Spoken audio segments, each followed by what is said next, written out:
Hello. Hey, Benji. What's going on, man? Hey, it's Joe, Ryan and Adam here. Yo. Yeah, what up? Not much, man. How's it going? It's going. It's Adam's birthday. He's hungover as shit. Yeah. So you ready to do this? What was that? You ready to do this? I can't hear you. All right. Yeah. Okay. Is there more than one person on the phone? You're on speaker right now. Oh, Emma? Oh, okay. Cool. All right. Well, this is Benji Womack with Pitkives doing an interview with Surfacing. So I was reading, when I was putting this all together, when I was reading about you guys, without even listening to the music yet, man, I knew there was going to be something special. You guys went through a lot, pulling this album off, man. Want to go into that a little bit? Promoting? What was that last thing? Self-promotion? Is that what you're talking about? What's the last bit? Oh, I said you guys went through went through the ringer pulling this album off. I was like, did you want to go into some little bit of details about that? The struggles. Yeah, it's been a crazy ride over these now over 6 years. Where do we even begin on that? Garage. Yeah, and I mean, I don't think most bands can pull up going through all that, especially like not having released anything. Like it was really hard a lot of times for people hope. And between me going to jail, losing our original guitarist, like it was just a few of those years were really dark. But I mean, we took it out, and the product's worth it. I personally had some bad times, dealing with just like personal issues and just being in and out of bad situations and stuff. Work and all kinds of stuff like that. So getting our lives together was hard enough, and then trying to get us all on the same page to do something together, was even more difficult. Yeah, learning how to balance 5 personalities, and trying to commit to something like this, it was definitely a hard experience. Well, man, I'm glad you guys pulled through it, man, because y'all released something special, man. This album's great. Thank you so much. So, what's up with the statue from your hometown? Tell me about that. The statue, it's funny, when Michael, no. When essentially Michael won it. That statue was a park that Ryan and I actually used to go to when we were kids. I lived down the block. Yeah, Ryan lives down the block from it. Right, to go there too. Yeah, that's right. It's just our local park. We were thinking of something that could really represent us well. I walked through the park one day, I saw it, it clicked. Funny thing, to get that shot, we actually went out, and it was I think it was February of 2014, it was a huge storm. We were out there in the freezing for 2 hours trying to get that perfect angle, and it came out to be worth it. I really liked it. Yeah, that's cool. Okay, so I read every lyric, man, to every song that y'all got, awesome. Man. Yeah, man. I was like, it reminds me a little of Winston McCall's writing style. It's kind of they're deep lyrics, man. Is there a favorite verse from any of these songs that just stick out more than any of them for yourself? Which verse you say would stick out more than any of them? No. Is there something that you've written? Who writes the songs? The lyrics. The lyrics. Yeah. I did 85% me, and then which is Ryan, and then 15% everybody else, and maybe 8 or 9% of that is Joe. So maybe 6%. Mostly Ryan, Joe. Yeah, pretty much. And all that. Okay, so I guess the question then would be is there something that you've written in these songs that just sticks to you more than anything? You love that verse. But for me, man, I mean, I like. No, go ahead. What was it? From we're crawling towards the dawn of another dying day, blinded by where we're going. You won't need eyes to see, fearing tomorrow will only slip away. I love that song, man. That's Pitch Black. That's Joe wrote some of those are funny that you mentioned that, because those are split lyrics. Yeah. Some of those, some verse parts are written by Joe and some verse parts are written by me. So it's a nice, competition there. Ryan and I did that a couple of times. On Pitch Black, I came in with those lyrics, and then he ended up throwing in the Screams which worked that well. Yeah. And then another thing that really stands out in terms of pulling up lyrics was Demons of Attica. The way we came up with those lyrics was when I was in jail, I met a guy who just told me like the scariest fucking story about how he was possessed by these demons in Attica prison. I ended up writing like the chorus that night in jail, and yeah, man. And as soon as I wanted to share it with Ryan, I think actually I shared the lyrics. Adam came to visit me, and I gave him the lyrics to bring to the guys. And basically, when I got out, I told Ryan the story of what I heard, and he wrote the rest of the song around it. And it was really brilliant. Ryan and I are really cool, like collaborating. Yeah. I could throw him something, and he works magic. Demons and Pitch Black. Those two songs are definitely our collaboration. Those are me and Joe's lyrical collaborations for sure. Where a lot of the structures were done by the band, but me and Joe came in and did all the lyrics for those songs. And like what stood out for me, I think. Thank you for the inspiration. Because what I felt like I was happy with on that song doing was not a nod to our influences. It was just again, lyrically, just taking things. A song I feel like is a newspaper clippings of other songs. My favorite lyric definitely in that song is because it's called "Thank You for the Inspiration," coming from ABR, and ABR's one of their lyrics is in whitewash, it's pen and ink. Thank you for the pen and ink ammunition. Thank you for the inspiration. One of Ryan's lyrics there are empty cartridges and a thank you letter. Directly linking to those lyrics, and it's after the ammunition's been used up, empty cartridges and a thank you letter, empty ink cartridges, and that's what I totally made that connection one, and it was so over your head. You couldn't believe that I actually did it like that. There's Billy Joel bad genius moment. There's Billy Joel references on that song. Yeah. That was kind of me just trying to write We Didn't Start the Fire. Okay. Interesting. What are your guys' thoughts on corporate radio, the internet, social media, and the fall of the CD? What are our thoughts on social media and what? Corporate radio, the internet, and corporate social media. Not making us enough money. Like in terms of releasing an album. Say again. In terms of like releasing an album and how it. Yeah, just in general, pretty much. Where the industry's gone since the '90s, pretty much. I feel like this is totally a question for me, right up my alley. I follow much more the industry than these guys do, and I promote shows around. Is this Joe talking? Yeah, this is Joe. Yeah, because I wanted. Well, I'm going to go ahead and throw this in there with this question then, because I was reading something that you had posted. It was in your blog. It was like it's probably back in 2014 when you posted it, where it says all bands should revisit their business model with the. Yeah, man. Thank you for checking that out. I love when people actually do some research before interviewing us. Thank you so much, Benji. So I think nowadays the industry, like, there's so much opportunity out there. Like, every band has the same equal tools and chances to move forward. Like, I very much like consider weighing out pros and cons of staying independent as opposed to like dealing with labels, because at the end of the day, as long as you put some money behind your marketing, you'll get out there. Everyone has that chance. But I think also with the downside of that is, we're getting a flood of a lot of like similar music, like especially with, Chaos and Clarity being in metalcore.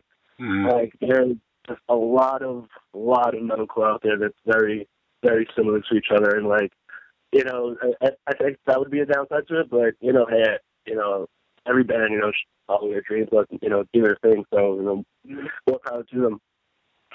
Okay.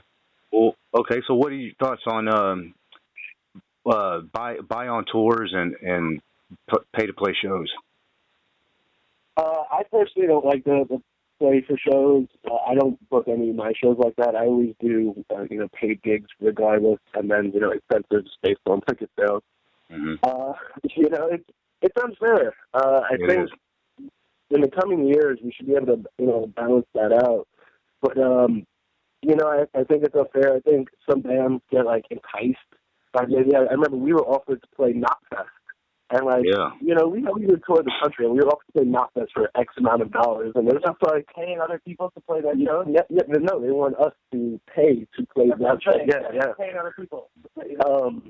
And, dream come true. Our band name comes from Slipknot, but, really? Why would that come down to a band like this? We're not at that level yet. And I feel like something like that would, is taking advantage of bands.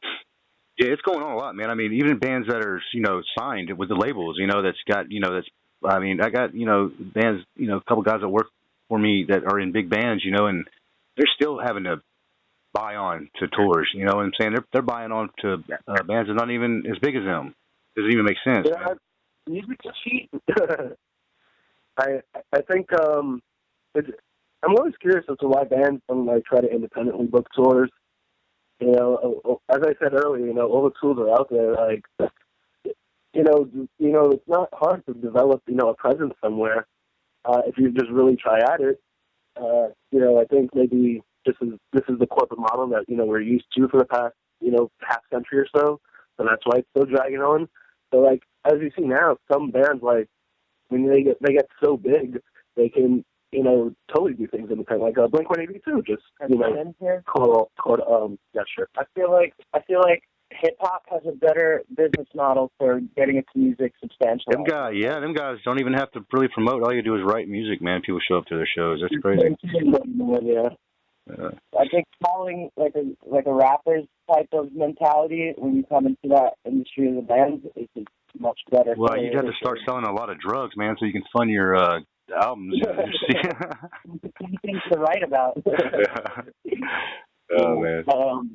No, totally. Hip hop does that, but I also think that goes along with hip hop.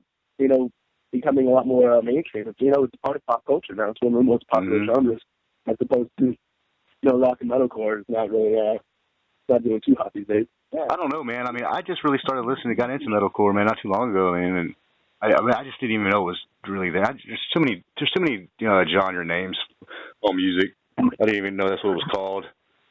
I'm a huge Parkway Drive fan, dude. I mean, I listen to them probably every day. I think it's like a ritual. I have to listen to them at least once a day to get my mind right. So, yeah, man. Mm-hmm. So metalcore, huh? That's what it's called. Yeah. Where's it going after that? Where's it going after that? Yeah. Where do you guys think music can go from here? I mean, there's so many different, they've put all these styles together and made just all kinds of craziness, man. I mean, where can it possibly go? I think it's great. It's kind of limitless nowadays. I think stuff that tends to be a little more unique is either very original or very very interesting. We can blend a lot of genres now and styles, and who knows? We're probably going to see more blending down the line, more prominent. 15 years ago, we had the big rap rock thing. Maybe we're going to see something like rap that come country. around. Oh yeah. That came around, electronic sound. Oh yeah, and all that. Yeah. I mean, popular music really influences other genres. Think about late 2000s. There was a ton of electronic influence in metalcore because that stuff was so popular. Mm-hmm. So how's the music scene in New York? What was that? How's the music scene in New York? How is it?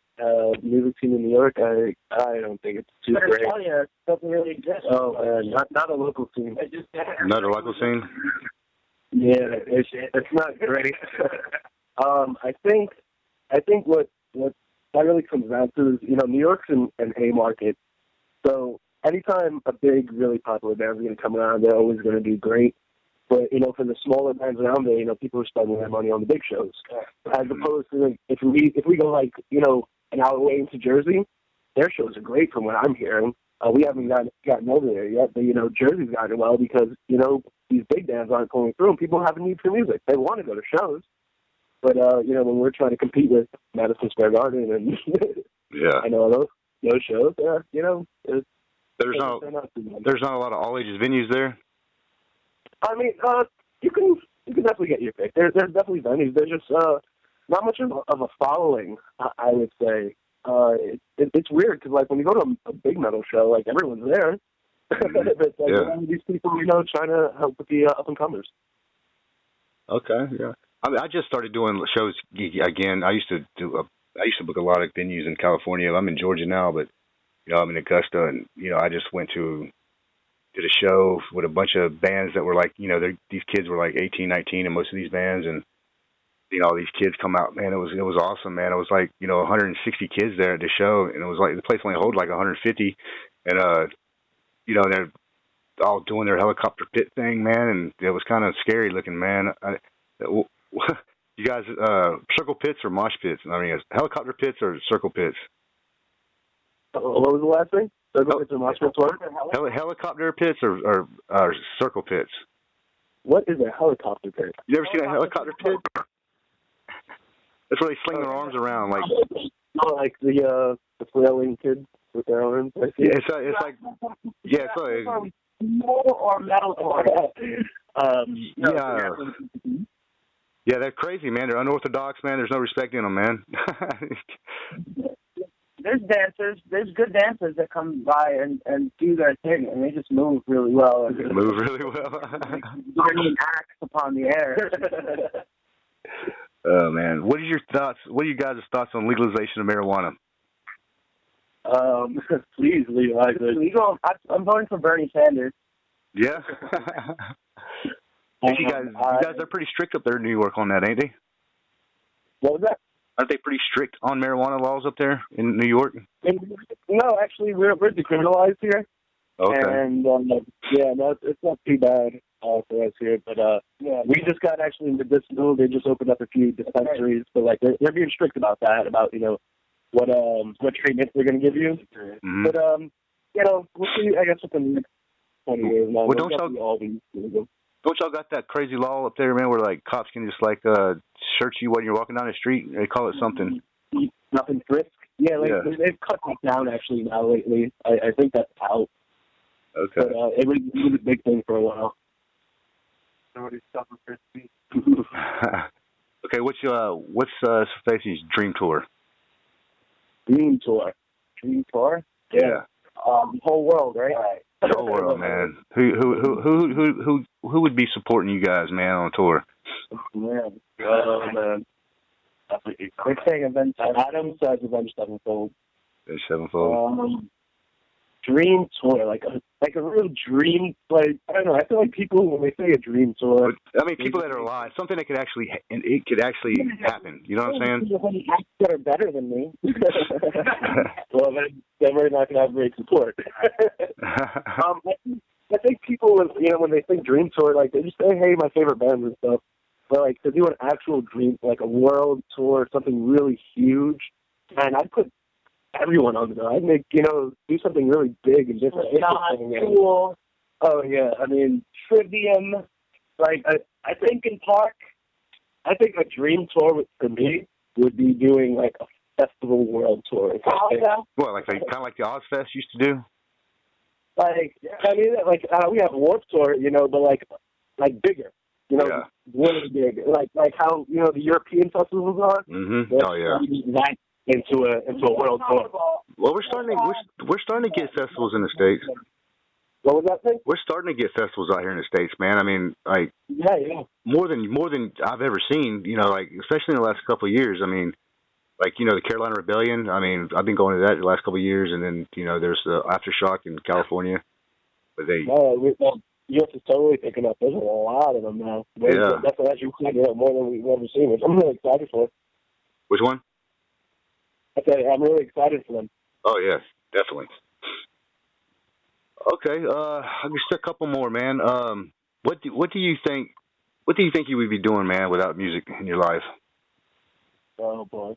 No. I can imagine that. I don't know, man. I don't. I'd be really boring. I really did. I don't know, man. To be honest, I couldn't tell you. I'd be a better gamer. I'd be fatter. I hear that. Ryan would be a better gamer and fatter. Adam would be a sales clerk that ends up killing himself. For me, I'd be a baseball player. There you go. If I wasn't really shooting for the moon there. I mean, I have to be a star somehow. Do they listen to music? Baseball players. All right, man. So if you guys were interviewing Pitkives tonight, what's one question you would ask me and I'd answer it? Oh, we're interviewing him. One question we would ask him. How long is your song? Yeah. Did you see that one? What do you say? Nothing at all. Don't worry. One question for you. What's your favorite song off of Chaos to Clarity? Pitch Black. Pitch Black. Mm-hmm. You know, I give you a little insider information here. We're working on an acoustic track for that as well. Coming out pretty cool. It's really stripped down. Just one guitar, Ryan's vocals. If you like the song, you're really going to enjoy that. I have a question. Why? Oh, there we go. Why Pitch Black? Yeah, why Pitch Black? I just love the way that the song just like flows, man. It just, I don't know, it grabbed me like right away. You know, I was sitting there because I was playing this whole album in the background while I'm doing my research, you know, and and I'm playing it, and when that song came on, I had to stop because I was actually doing research on 4 or 5 bands, so I had like 4 or 5 bands in this playlist, you know. And I was listening to all of them at the same time, and then the song came through, and I was like, I had to stop what I was doing to go see which band this was, you know, because it was really good. And you know, the other, what's the other one? That one, and actually the song "Chaos Through Clarity." That song's badass too. I mean, oh man, yeah. The lyrics are in the title. You didn't notice? Yeah. Funny thing about that one, when I wrote that intro part, the piano. Like, I immediately knew it was going to be titled Chaos to Clarity. Like, it just came to me. I was like, this is definitely the title track. Nice. Piano just like, that sets the tone for Chaos to Clarity, so it should be. What's up? You know what? Let me ask you another question. What is up? You know, the Demons of Attica, man. That song was pretty deep too, man. The lyrics in that song. What was that one about? Well, I mentioned that earlier. That's what you was talking about. Okay. Being in jail, yeah. Okay, awesome. Well, man, I appreciate it, guys, man. I'm sorry that we didn't get to do this the other day. Yeah, it was all my fault. All my fault. But, you know, it turned out better. You got all the members instead of just me. So. Yeah, it is awesome. I got it because I actually revised some of my questions too because you know it was a little rush thing on me too. So yeah, but I'm glad it worked out, man. And I'll have this up by the end of the day, and I'll send you guys a link. Oh, sweet. We'll put it up on our website. All right, man. I appreciate it, guys. Oh, thank you so much. Let's do it again. Yeah, if you guys are on tour, man, when you guys get ready to tour and you're coming through Georgia, man, let me know. And I mean, I got a couple of venues down in Augusta, man. I can get you set up at. Perfect, man. I'll grab it. And I'll pay you. Yeah, that's even better. All right, man. All right, we'll catch you around. All right, bye.